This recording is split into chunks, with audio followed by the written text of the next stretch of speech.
Muy bien, vamos a empezar. Les pido por favor que abran sus Biblias en Lamentaciones 3, 22 y 23, por favor.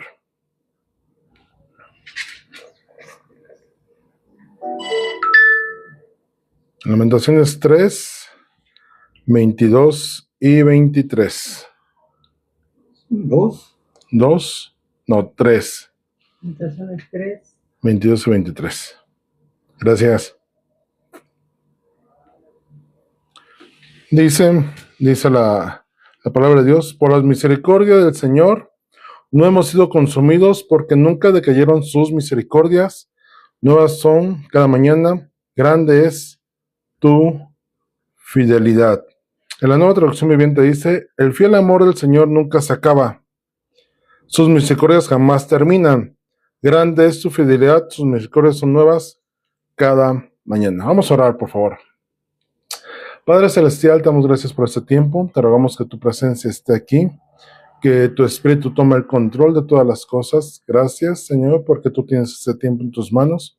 Ya lo habías dispuesto. Gracias por los que se vayan a conectar. Gracias porque abres el entendimiento, la sabiduría, pones un espíritu perceptible y porque tu espíritu es el que hablará todo lo que te tenga que hablar. En Cristo Jesús. Amén. Muy bien. Recordemos que Lamentaciones está escrito por Jeremías, fue escrito por Jeremías como una adición, un adicional. Bueno, originalmente, cuando el pueblo judío tenía los escritos, era un solo libro. Después, al paso del tiempo, dividieron estas oraciones o llamadas lamentaciones, el libro de lamentaciones, del libro propiamente de Jeremías. Y el libro de Jeremías, el libro de lamentaciones, habla de todas estas partes, toda esa parte expresada por Jeremías de dolor y de sufrimiento a causa del castigo o las consecuencias del pecado del pueblo de Israel. Jeremías estuvo en el último periodo de Judá, del reino de Judá, antes de que fueran llevados cautivos a Babilonia. Entonces a Jeremías le tocó ver cómo el pueblo era rebelde, ver cómo el pueblo, aunque le daba palabra de arrepentimiento, ellos insistían en seguir pecando, ellos insistían en seguir haciendo lo malo. Después de Josías, su hijo es llevado a cautiverio a Egipto, después es puesto su hermano, después es puesto su tío, después es puesto su otro hermano, y el último rey, que era Sedequías, pues no era temeroso de Dios. Inclusive manda a encarcelar a Jeremías y lo tiene en el patio, mejor que un preso, pero finalmente cautivo dentro del patio, porque pues, no le gustaba lo que Jeremías, la palabra de Jeremías y la exhortación que hacía, las correcciones que quería hacer Jeremías con el pueblo de parte de Dios en ese tiempo. Entonces, este pasaje de Jeremías en Lamentaciones habla perfectamente de el carácter de Dios y uno de sus atributos que no cambian, que es su misericordia. Su misericordia, y este texto es muy conocido, pero dice: por la misericordia del Señor no hemos sido consumidos. Y esta parte de ser consumidos, ¿por qué viene? Pues porque obviamente la consecuencia de pecado es muerte. Ya habíamos hablado en otras ocasiones cómo la misericordia se manifiesta cuando ya hay un juicio, un dictamen en contra de alguno de nosotros. La misericordia es lo que hace es alcanzar a invalidar inclusive el castigo completo en parte y no hacernos merecedores de las consecuencias que debemos de afrontar. Había un ejemplo hace muchos años ahí en la iglesia de alguien que agarraron y fue para la cárcel, al reclusorio. Entonces era una bandita que había saltado algo, lo habían dejado solo, ahí lo habían capturado. En lo que estaba en el proceso, alguien le compartió de Cristo, aceptó a Cristo Jesús en tu corazón y se topó con ese verso que dice, donde está el Espíritu Señor hay libertad.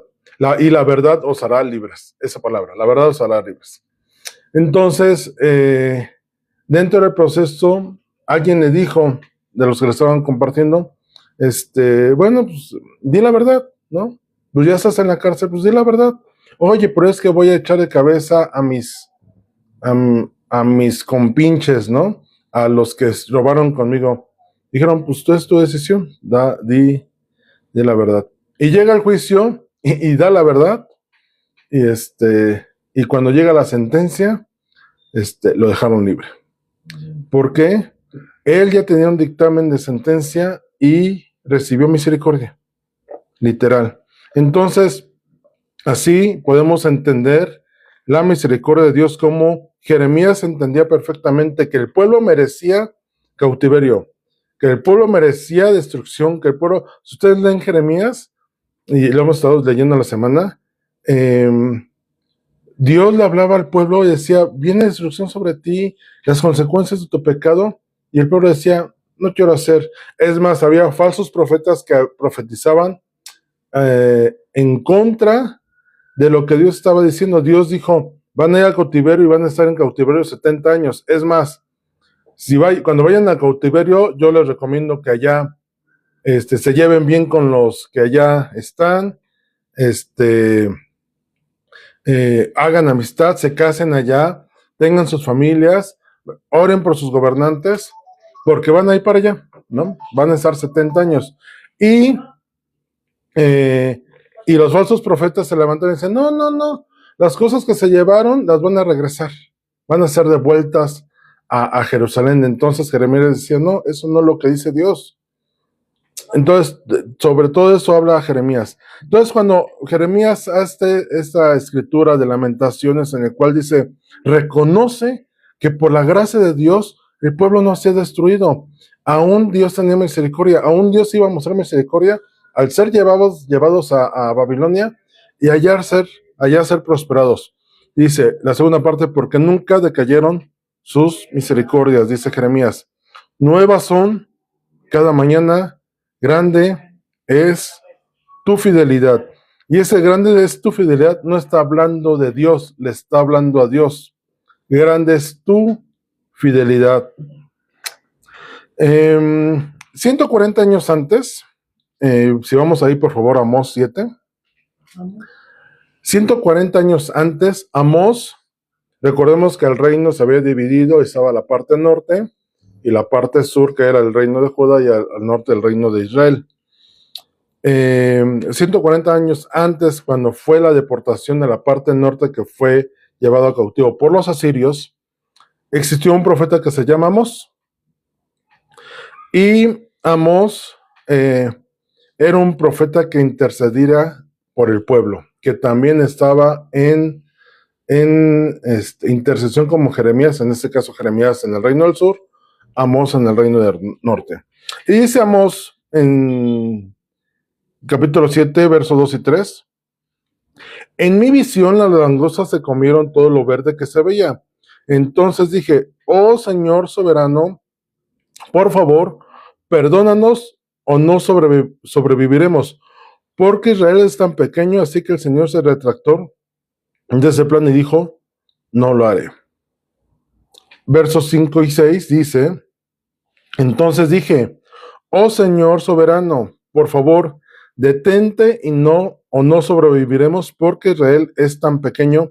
Entonces el Señor también se retractó de ese plan, tampoco lo haré, dijo el Señor soberano. Y Amós 8, 1 y 2 dice, entonces el Señor soberano me mostró otra visión. Esta vez vi una cesta llena de fruta madura. ¿Qué ves, Amós?, me preguntó. Una cesta repleta de fruta madura, contesté. Entonces el Señor dijo, al igual que esta fruta, Israel está maduro para el castigo, no volveré a demorar su castigo. Este capítulo 7 y 8, bueno, el 7 principalmente, Amós está teniendo unas visiones de parte de Dios en el cual le está diciendo y le está mostrando lo que iba a acontecer con el pueblo de Israel a causa de su pecado, a causa de su maldad. Y entonces ahí tenemos a Amós intercediendo. ¿Y qué es lo que dice el Señor? Por favor, detente. no hagas lo que tienes planeado hacer, si no, no vamos a sobrevivir, vamos a ser completamente destruidos, vamos a ser borrados de la faz de la tierra. Y 2 veces el Señor se detuvo. 2 veces puso freno. Una tercera vez dice, ya no. Israel está ya maduro, o sea, ya era tanta su maldad que era necesario que viniera las consecuencias a sus pecados, las consecuencias a estar lejos de Dios. Y esto nos remonta a un pasaje en Génesis, cuando Sodoma y Gomorra tenían tal maldad que dice Dios a Abraham, tengo que descender para ver que esta maldad que ha subido delante de mí, ver de cerca, ¿no? ¿Qué está ocurriendo? Y tenemos un Abraham intercesor diciendo, Señor, por favor, no detente, vas a matar aunque haya 50 justos. Bueno, si hay 50 justos, no. Y Señor, y si hay 40, y si hay 30, y lo lleva hasta 10 personas, en el cual Dios le dice, ahí dejémosle, porque si no, vas a pedir que con una, rescate. Era una ciudad que ni siquiera había 10 personas justas. Era tanta la maldad que ni siquiera 10 personas había que pudieran ser temerosas de Dios. Pero Abraham hace lo mismo, interceder por el pueblo, y en este caso era por Lot, que sabía que Abraham que ahí estaba viviendo Lot. Entonces, vemos cómo Dios de continuo le estuvo dando oportunidades al pueblo de Israel, oportunidades al pueblo de Judá. Y yo voy a ir más lejos. ¿Cuántas veces Dios nos ha dado oportunidades a nosotros? ¿Cuántas veces Dios ha tenido que ir con lazos de amor y atraernos nuevamente? ¿Cuántas veces nos hemos alejado o hemos hecho lo malo delante de sus ojos y Dios muestra su misericordia y que dice, borrón y cuenta nueva, ven para acá, acércate a mí, voltea hacia mí? De hecho, todos los profetas prácticamente, ese era su mensaje.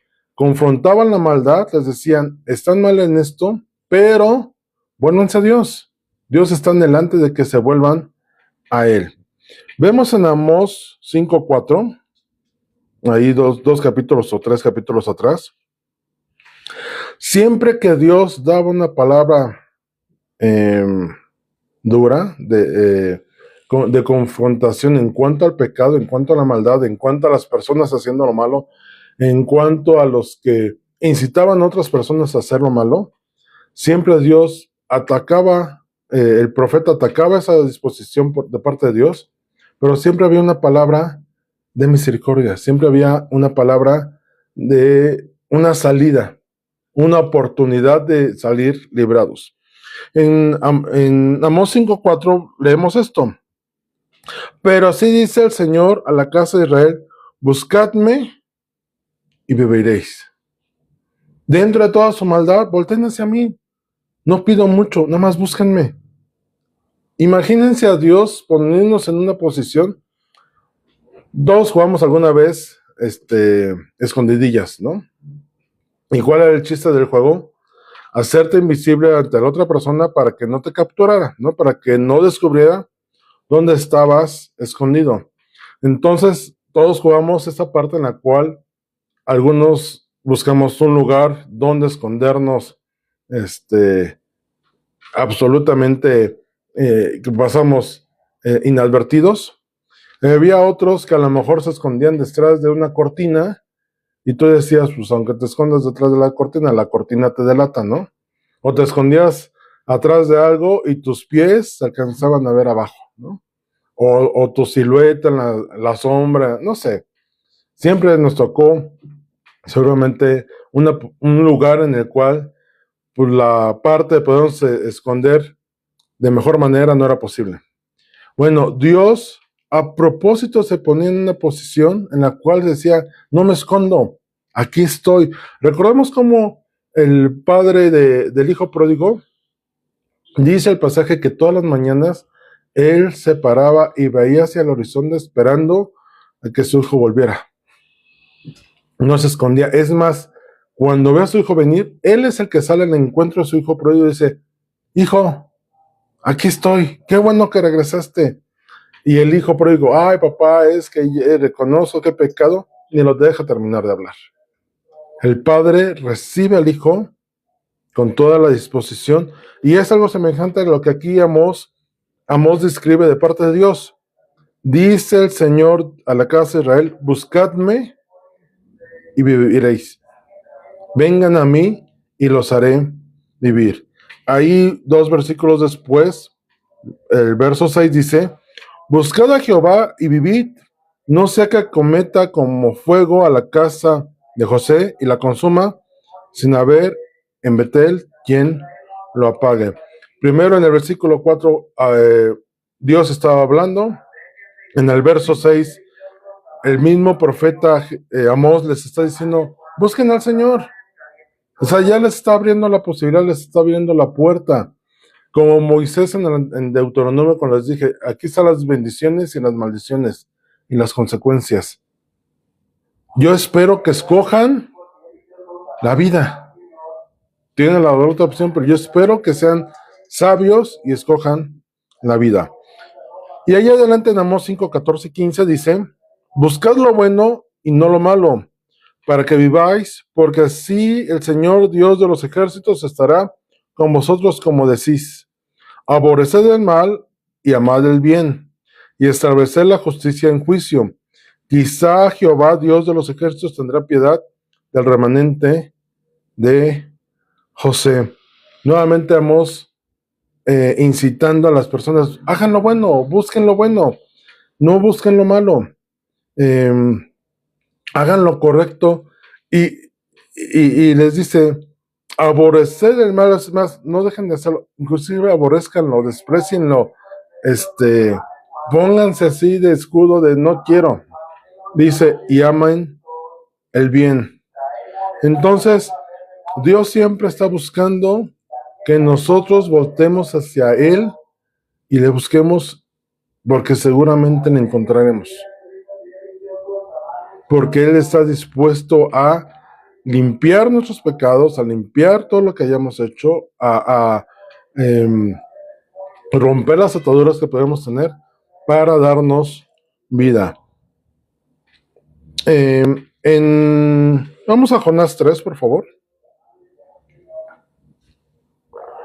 En Jonás 3 nos topamos con un profeta que, ya sabemos su historia, un profeta que Dios le dijo, ve a Nínive, y él en lugar de obedecer, agarra hacia el otro lado, buscando huir de Dios. ¿Qué acontece? Que Dios trata con él y termina yendo a llevar el mensaje a Nínive. Y en el verso 3, en el capítulo 3, del 4 al 9, vemos cómo él empieza a predicar a Nínive. Y les dice que camino un día, o sea, se tardaba un día completo en cruzar toda la ciudad, ¿no? Y le explicaba diciendo, de aquí a 40 días Nínive será destruida. Fue todo lo que les dijo. Palabras más, pero entendemos eso que les dijo. Arrepiéntanse porque Dios los va a destruir. Y dice el verso 5, y los hombres de Nínive creyeron a Dios y proclamaron ayuno y se vistieron de cilicio desde el mayor hasta el menor. Hasta el rey, cuando tuvo noticias de esto, mandó, todos hagan ayuno, todos, porque si no vamos a ser muertos. Y dice el verso 9, ¿quién sabe si se volverá y se arrepentirá Dios y se apartará del ardor de su ira y no pereceremos? Nuevamente, lo que dice Pablo, la paga del pecado es muerte. El mensaje de Jeremías era, arrepiéntanse. El mensaje de Amós era, arrepiéntanse. Señor, detén tu mano porque si tú te levantas en contra de nosotros, vamos a ser exterminados. Aquí nuevamente Jonás, bueno, el rey entendió el mensaje de Jonás al punto que dijo, necesitamos arrepentirnos y tener misericordia, alcanzar misericordia, que el Señor nos muestre misericordia y nos trate con amor. En el verso 4 vemos algo que no deja muy bien parado a Jonás. Dice el verso 1, pero Jonás se apresuró en extremo y se enojó. Y le reclama a Dios, prácticamente dice, Señor, ¿para qué me mandas si tú eres clemente y piadoso, tardo en enojarte y de grande misericordia, y que te arrepientes del mal? Esto es, si te ibas a arrepentir y a perdonarlos, ¿para qué me mandas a predicarles? ¿No? Y ahora sí que esa es otra historia, ¿no? Pareciera que Jonás quería que el pueblo fuera destruido, ¿no? Que cayera fuego del cielo y fuera. Recordamos el pasaje donde va Jesús con sus discípulos y algunos le están hablando e injuriando y dicen dos apóstoles, dos discípulos, Señor, ¿quieres que oremos y que caiga fuego del cielo y los destruya? Y le dice Jesús, no, espérense, no es así. No, Dios no viene buscando hacer manifestaciones de justicia, Él busca venir a mostrar misericordia en los corazones que estén dispuestos a voltear su rostro y volverse a Dios. Entonces, necesitamos cambiar nuestra manera de pensar. Necesitamos voltear la forma en que vemos las cosas delante de Dios. Y si tú estabas lejos de Dios, o de repente sientes que te alejas, o se llega a ocurrir, esperando a Dios que no, que empecemos a alejarnos de Dios por cualquier cosa, vuelve a Dios. Vuelve a Dios. En la semana tuve la noticia de alguien que conocía bien, vuelto al mundo completamente. Y hacen prácticas que yo digo, ¿cómo? ¿No? Tú que servías, tú que ministrabas, tú que hablabas con Dios, tú que hacías esto y aquello, y ahora estás en una práctica mundana, quién sabe por qué motivo habrá llegado a ese punto. Concluyo que a lo mejor tristeza, soledad, abandono, no sé. Pero aún esa persona que se fue lejos, que antes estaba sirviendo y que ahorita está lejos, oremos por misericordia. Si tú conoces a alguien que conocía de Dios y hoy está apartado, está lejos, está tirado en inmundicia, tirado al pecado, tirado a la maldad, sin temor de Dios, ellos debemos orar por misericordia. Ellos tienen necesidad de Dios. Imagínate a una de esas personas que muera en pecado. Morirá sin salvación, morirá sin alcanzar la gloria postrera que el Señor nos tiene preparado. No esperemos eso. No seamos unos Jonases que veamos la maldad en la gente y digamos, qué bueno, se lo merece por ser así. Eso no es de Dios. Dios no obra así. Dios no se manifiesta de manera. Dios no pretende esas cosas. Entonces, no nos alegremos cuando a otra persona le vaya mal. Seamos personas como el padre del hijo pródigo que buscando ver a esas personas volver al Señor. Inclusive si tú tienes casos de estas personas así o familiares cercanos, es un momento adecuado para que el Señor muestre misericordia a ellos. Vamos a Primera de Reyes 2, del 1 al 4. ¿Qué es lo que Dios quiere de nosotros? Dios, ¿qué nos pide? Volver al rostro a Él, que nos volvamos a Él y guardemos sus mandamientos, sus ordenanzas, sus estatutos. Dice 1 Reyes 2. Llegaron los días en que David había de morir y ordenó a Salomón su hijo, diciendo, yo sigo el camino de todos en la tierra, esfuérzate y sé hombre. Guarda los preceptos del Señor tu Dios, andando en sus caminos y observando sus estatutos y mandamientos, sus decretos y sus testimonios, de la manera que está escrito en la ley de Moisés, para que prosperes en todo lo que hagas y en todo aquello que emprendas.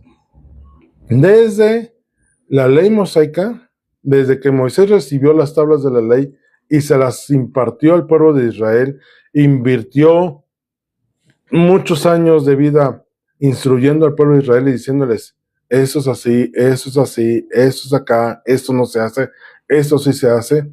Después recordemos que a la generación que vagó 40 años en el desierto, vino una generación nueva que nuevamente Deuteronomio, por eso es segunda ley, Deuteronomio, tuvo que volver a recordarles la ley como a los primeros, a esa generación que entró a la tierra prometida.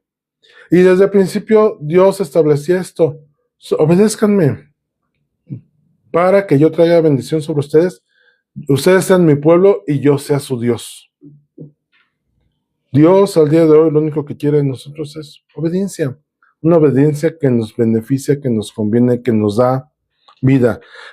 Y el pueblo de Israel siempre se metió en problemas cuando se alejaba de esta ley, cuando se alejaba de los preceptos de Dios, cuando andaba lejos de los caminos del Señor. Si tú lees Jueces, podrás ver cómo Jueces es un libro que cada héroe ahí descrito, a cada juez, venía un periodo de justicia de Dios por muchos años, de que el pueblo se olvidaba de la ley de Dios, y cuando se veía con la soga al cuello y con el agua hasta el cuello también, entonces clamaban a Dios: ay, Señor, ven a salvarnos, somos tu pueblo.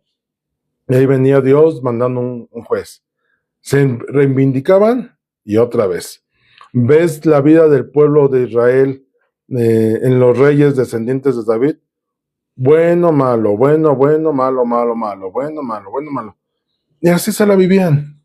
No seamos de esa manera. Y la recomendación que le hace David a Salomón es: guarda los preceptos del Señor tu Dios, andando en sus caminos y observando sus estatutos y mandamientos, sus decretos y sus testimonios, de la manera que está escrito en la ley de Moisés. Les comentaba, eso ya venía desde la ley de Moisés, para prosperar en todo lo que hagas, en todo aquello que emprendas.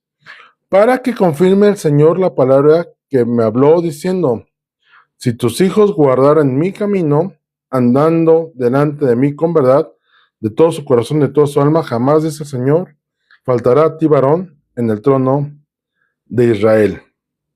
Recordemos que David le dio una promesa, el Señor le dio una promesa a David, que era: si tu descendencia es fiel a mí, nunca faltará un hijo de tu simiente que se siente en el trono.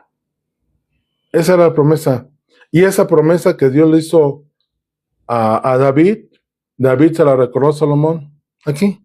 Simplemente preocúpate de guardar tu corazón para con Dios. Preocúpate de andar en los caminos del Señor. Esa sea tu intención, ese sea tu propósito de vida, esa sea tu razón de día a día, buscar a Dios y conocerle más. Cuando Saúl, que fue puesto por rey, y que Dios le dio una promesa muy semejante, y Saúl, ¿qué fue lo que hizo? Todo menos obedecer, ¿no? Literalmente hizo todo menos caminar en los caminos del Señor. Cuando pretendía hacer cosas buenas, llega Samuel y dice: ¿qué hiciste? Pues es que lo que me dijiste, no lo hiciste al 100%, lo hiciste como quisiste. Y después, es que hice esto, ofrecí sacrificios porque no venías. ¿Quién te dijo si esa no es tu responsabilidad? Esa no es tu facultad. Cuando aquí en México se hace usurpación de funciones, es un delito que puede llevar a la cárcel. Esto es, si tú eres un enfermero y das recetas como de doctor, sin ser doctor, y te cachan, vas a la cárcel, ¿no? Esos policías que luego te detienen, que no son de tránsito y te quieren sobornar, estafar, etcétera. Ellos saben que están usurpando funciones que no les corresponde. Ajá. Y ellos se escudan: no, es que soy policía. Están usurpando funciones. Entonces, Saúl usurpó funciones que no le correspondían, y eso lo llevó lejos de Dios, al punto de Dios hacer un nuevo pacto con David, de: a ti y a tu descendencia te voy a dar que se sientan en el trono si me obedecen. Tan sencillo. La obediencia trae bendición. La obediencia trae prosperidad. La obediencia trae cobertura. La obediencia trae luz en el camino, trae dirección, porque dejas de tomar decisiones a tu voluntad para tomar decisiones conforme a la voluntad de Dios. Y esa parte alivia la carga y el camino que llevamos por delante. Entonces, si tú en un momento has sentido que te has alejado de Dios, si en un momento has sentido que tus caminos te han llevado lejos del Señor, si tú te has querido llevar por tu voluntad a hacer lo que a ti te place, porque fue lo que hizo el pueblo de Israel. Quisieron hacer lo que ellos quisieron en su voluntad, lo que a ellos les parecía mejor, o simplemente ni siquiera a veces era lo que les parecía mejor, simplemente decían, nos gusta hacer pecado, nos gusta estar en pecado. Entonces, vuelve tu corazón a Dios. Es un buen tiempo de que voltees tu vista al Señor y obtengas vida.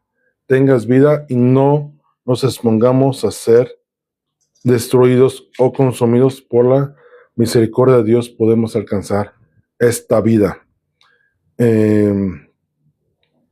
Y si tú crees que en todas tus áreas de vida estás hoy bien, pues cuidemos de no caer, ¿no? No nos confiemos, mantengamos una vida como la que David le dijo a Salomón, guardemos los estatutos de Dios de diario, vivamos en en el conocimiento de Dios de continuo, guiados por su Espíritu Santo y nunca menospreciando ni olvidando el sacrificio de Jesús en la cruz. Eso es lo que nos da vida hoy. Eso es lo que hoy nos tiene aquí reunidos en su nombre. Amén. ¿Qué creen? Ya terminé. Hoy fue corto, pero bueno, tenía que ser así. Entonces, donde estás, vamos a orar, vamos a dejar ese tiempo en manos del Señor. Y en tu corazón dale gracias porque Él un día tuvo a bien alcanzarnos. Cada uno sabe su historia de vida, cada uno sabe en qué momento fue, cómo fue, por qué fue. Pero ninguno podría negar que la misericordia de Dios fue manifiesta. A lo mejor tu vida ya te estaba llevando hacia una dirección que iba a ser la muerte literal, y Dios te quiso alcanzar para darte vida, solamente esperando que volteáramos hacia Él.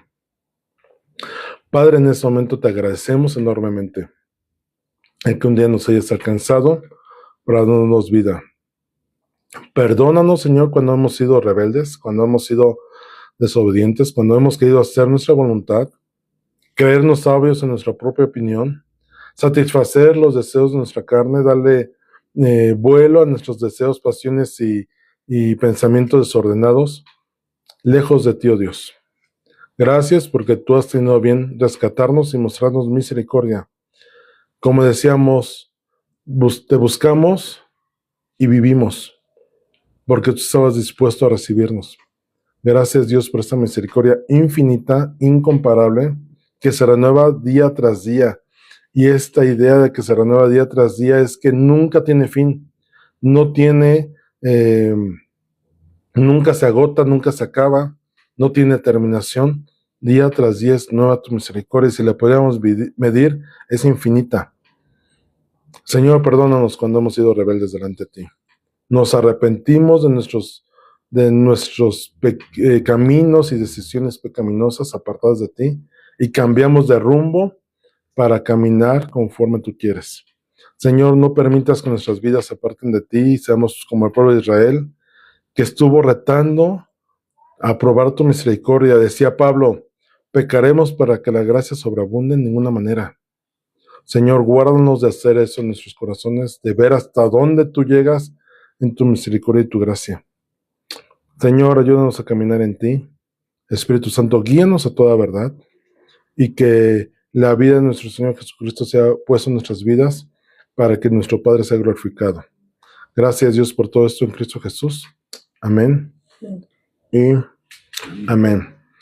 Entonces cierro con esto. Si estás lejos de Dios, regresa a Él, a sus brazos de amor. Tengan bonita noche, una noche bendecida, una noche en paz. Nos vemos el viernes en el discipulado, el domingo en la reunión presencial, y que la gracia y la paz del Señor sea sobre ustedes. Bendiciones.